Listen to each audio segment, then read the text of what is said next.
clear or the title has issues, what does that mean? As well as when you're going out there finding deals, you know, you might find properties with people that inherit the property, and sometimes that could be somewhat of a juggernaut just to take advantage of the deal. So we want to educate you on more some of the gray areas and issues that come out in the marketplace to really make sure that you're equipped to get some deals done and get some traction in the Essex County. Now keep in mind, a lot of the information that we share with you is information for you to be an investor anywhere. But right now we're focused here on Essex County because this is one of the best markets. Myself, my name is again Rose Mosely. I have been in real estate for 21 years now. And it's a very exciting industry. It has a lot of ups and downs. You learn to just be numb about things, you know, and not be so emotional. But it's a really exciting industry if you do things right and smart and quick, right? Because it's very quick as well. So that's number one. Number two, I also sent around the list. I want to make sure everyone has signed in because on Sunday at 12 o'clock, we're going to have the first real estate tour of the year as well. Some properties that you'll see tonight will be featured. Some properties will also be toured on the tour that you don't know about as of yet. So it's going to be a great event on Sunday, and these are going to be actual real life deals that you can purchase as well. So moving along. What we're going to do, I want to make sure, just a little housekeeping, if you could kind of silence your phones. We don't have a speaker system, so I want to make sure everybody's time is respected. And if you need to take a call, just step out just to make it respectful for everyone else, okay? So first of all, what I want to do, I want to check my notes. Okay, so this event tonight is sponsored by Option One Realty Group, okay? And Option One Realty Group is really located right here in Newark, New Jersey, on Washington Street, 456 Washington Street. And I'm happy to say that as an agent in that firm, we are really the top agency in the city of Newark, hands down, hands down. I don't want to really start quoting numbers, but our numbers of our transaction volume last year, you would maybe choke. There's a lot of top producing agents there, a lot of activity, a lot of REO distress, a lot of sharp, smart agents, and we do everything from property management to commercial deals to real estate, residential deals as well, land and some development deals as well. So, you know, if you're looking for a strong firm, please keep in mind we're located. We could walk here, you could walk there from this particular establishment. We're very close to everything downtown Newark. And we're constantly growing, and it's just an exciting place to be. So I just wanted to let everyone know about, you know, and just thank Option One for putting this on together. And then, you know, I'm standing here also representing Option One, but also I have a Rose Capital, which is my real estate educational company. I do investing, and I also do educational classes and workshops. A lot of people here are here because you follow my university online, which is awesome. So I'm glad to see all of these faces and finally meet some of you guys face to face. So it's pretty exciting, and like I mentioned, we have tons of activities. So if you want more information, if you're not familiar with the university online, I can give you that information and make sure that you sign up for that to keep aware of all the events and activities that we have going forward throughout the 2020. Some other little things here. We also have another sponsor tonight, which is it's actually Mr. Damon Redmond of Atlantic Title and Settlement Services, LLC. He's standing in the back there. He's one of our main sponsors tonight as well, and that's the gentleman that's going to really drive it home about title and title issues and, you know, deeds and probate and all these crazy things that come about that become hindrances at the tail end of a transaction. And how you could turn those particular problems into profit with the right advice and the right understanding of how things work, right? So without further ado, I'm going to just open up the room. I want to just invite Mr. Damon Redmond to the front of the room.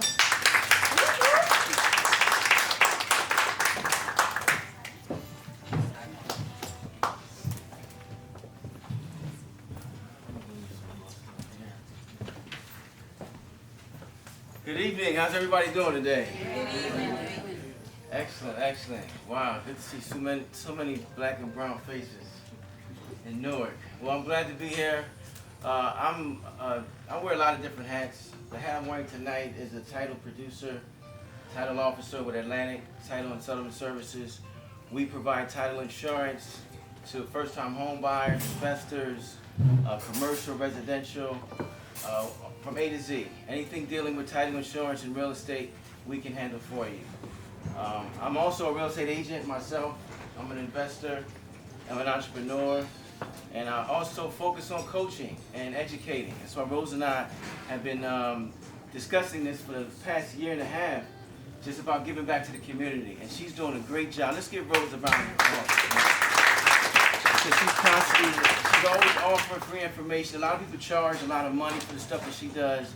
Her stuff's very nominal fees, and she really opens the door up. And I'm the same way. I'm like an open book.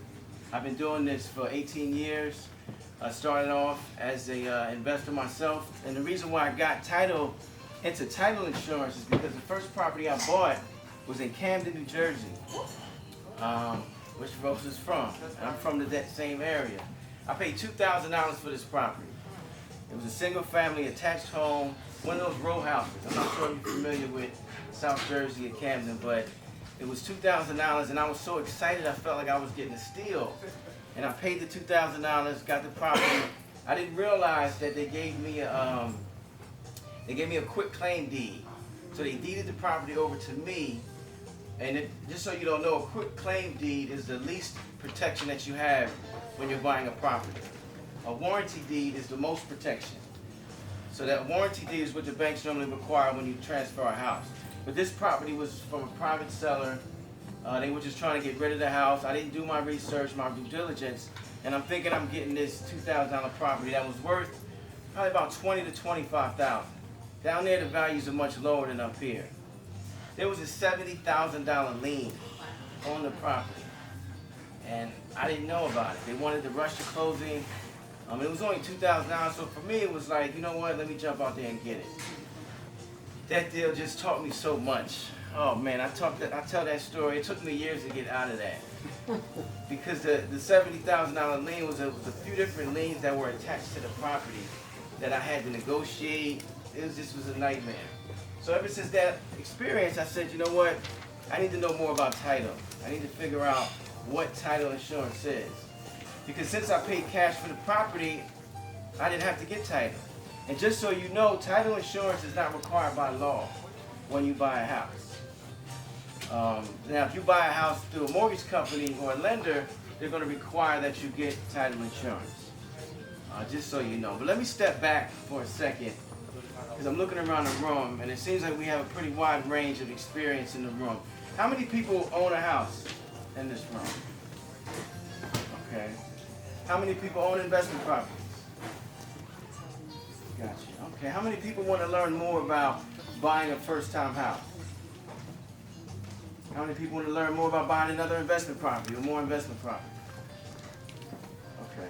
So it's pretty wide range. Another thing I'll say, if you don't understand something I'm saying that we talk about tonight, write it down. Real estate, it could be another language.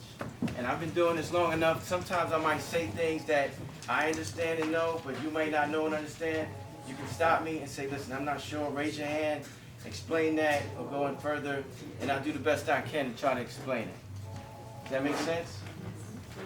All right, we're going to try to have some fun. It's around the new year, so it's a great time to set goals. Does anybody here believe in setting goals? Oh my. Yep. Oh, Wow, okay, raise your hand. Raise two hands if really setting goals is important. Oh, come on. How many of you set your goals so far for this year? All right, so people that didn't raise their hand, you still have a little bit of time left, but you need to set your goals. How many people set their goals for the decade? Who's honest? Who's the honest person? We got a few. Most people don't think that long term. But I'm going to tell you right now, you want to start at the 10-year mark. Work your way down. Because the problem is a lot of us don't have a vision. Our vision is based off of what we see or what's in front of us. But the truly successful people have a vision. And they have clarity. And what they do is they project themselves out into the future. And they spend a lot of time projecting what they want and what they don't want. So I want to make sure that everybody in this room is very clear on what their goals are. Because it's meaningless for you to start doing things when you don't have clear goals set. Because what happens is you get distracted. and this happens to me, it happens to a lot of us. We say we want to do something, we get some momentum, but things come up. Things are constantly coming up, and sometimes we forget what we really want to do, or why we're doing what we're doing. But when you have that burning vision in your mind of what you want, what I do now is I write my goals down every day. I suggest you do that in the morning. Before you start your day, after you do your morning ritual, get a pen and pad and write your goals down every single day. They say you should have between 3 to 7 goals. I have about 15 goals that I write down every day. They're not all business related. Some of it's personal, some of it's family, some of it's health. But you definitely want to get in the habit of looking at your goals every single day. So you can get in the habit of making sure the moves that you make during that day are going towards those goals. And I like to start at the 10-year mark because it makes us uncomfortable. A lot of people can't see past next year. And we're at a critical time right now with the new decade. So if you were to look back the last 10 years, where you were 10 years ago, how many people by a show of hands remember where they were 10 years ago? It was 2009, just turned 2010. Did you have goals back then? How many of you are you where you are where you said you thought you would be back then, by a show of hands? Very few people get to that point. Very few people. And that's okay, you know what I'm saying? But moving forward, 2030, wow, 2030 is the next decade. Just think about that. How does that sound? 2030. Where do you see yourself in 2030? What kind of car do you drive? Where do you live at? I mean, really spend some time on this. People rush through this process, and I coach a lot of individuals that get into investing, and they kind of like, come on, dude, we keep going over this over and over again. I don't get past that point because I don't feel like people spend enough quality time rehearsing the vision in their mind. Because that clarity is what's important. That's what's going to keep you focused when those so-called distractions come up. So it's very, very important that you spend time, I would say in the next 48 hours, if you haven't done it already, writing down your goals and be as clear as possible. What type of stores do you shop at? What type of gas do you put in your car? Where do you live at? Are you still living in New Jersey? If you have family, some family may still be here, some family may not be here. If there's children involved, you know what I'm saying? Play the whole scenario out so you can really get comfortable of that future person that you see. This is very, very important, people. We're going to talk about concrete stuff tonight, give you tangible tools to help you.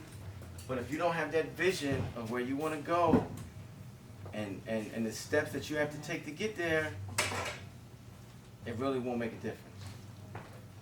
So I wanted to start with that nugget just to make sure that everybody is focused on what their goals are. Just so you know, I do a 10-year goal, a 3-year goal, a 1-year goal, and 30 days. So what I do is I start at the top, and then my 10-year goal is like the vision. Sometimes it could be out. It's something that you can't even fathom today. Something that you may not even be able to imagine today. But you have to use your imagination if you want to grow and stretch yourself. So I start at that big, big goal. Then I make my way down to the 3-year goal, which is a little more tangible. But that 3-year goal is attached to that 10-year goal. And then I do a 12-month goal, which is 1 year. And that 1-year goal is tied to that 3-year goal. And then you do a 30-day goal. So all of these goals are pretty much, that's how you decide what you're supposed to do and what you're not supposed to do. There's a book that I want you to write down. It's called The One Thing by Gary Keller. Has anybody read that book or heard of that book? What's the name again? The One Thing by Gary Keller.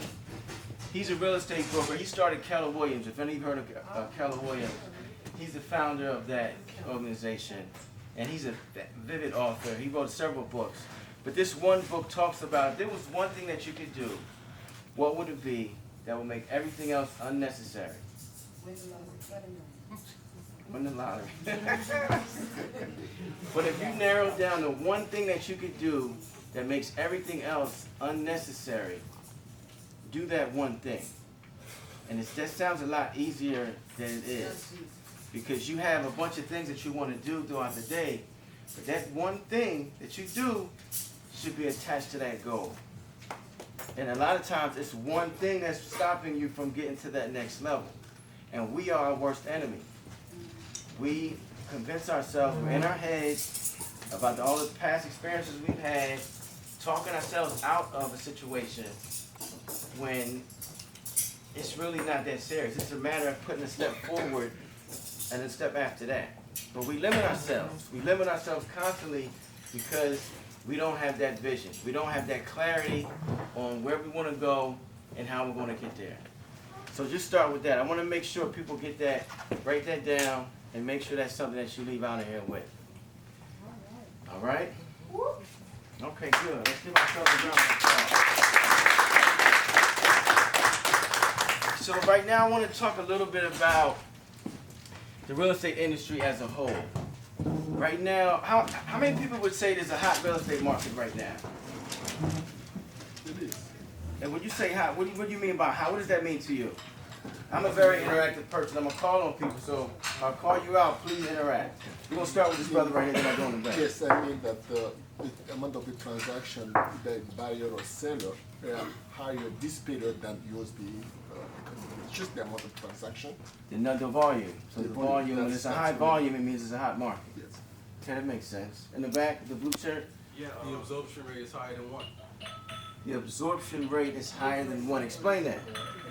You want me to explain the whole thing? Absorption rate. No, that's a good time. I'm not sure everybody knows what that means. Explain absorption rate if you don't mind. So an absorption rate is how many homes are absorbed by the market in a period. So you can make that a month, 90 days, 6 months, whatever. So whatever that period is that you're studying, I would say a year. If there's more properties available than are being absorbed, that are being sold, it's a hot market. Does everybody get that? Technically, the number of months it takes for properties to sell in the market. How long does that market take to absorb the inventory? Right now, you have certain markets where it's taking them 30 to 45 days.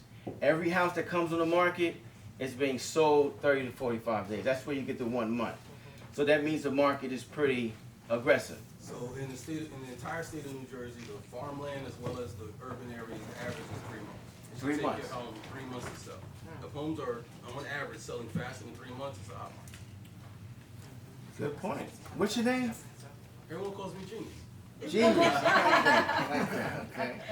He's absolutely right. Any other feedback? Are we in a pretty good market right now, hot or no?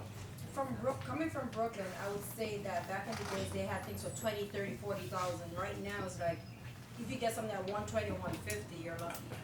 So I think it's hot now versus all this New York is moving over, it's saturated, in my opinion.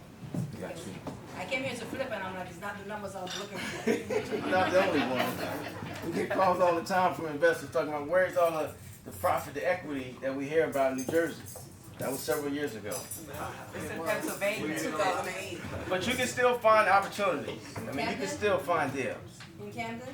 No, Newark, East Orange, Irvington. I mean, there's a lot of deals out there. They're just not being advertised in the public eye. You just have to know the right people and know how to find those deals. I am part of the team that, yes. We'll be talking about that later, yes. I am the right person. One of the right person. So, no, that's good. It's all about laughter. It's all about having fun, right? So, you know what? I know it's 7:30. We're going to mix this up. We have food. Yeah. We brought food for everybody. So we're going to start the food. You want to start that Yeah, now? I was gonna say, let's just get that started. Everybody is buffet style, so you just go serve yourself. And then when everyone starts to sit down a little bit, then we'll start back up, okay? You want to do it by tables or? Okay, just not, everybody knows how to figure it out, right? Okay.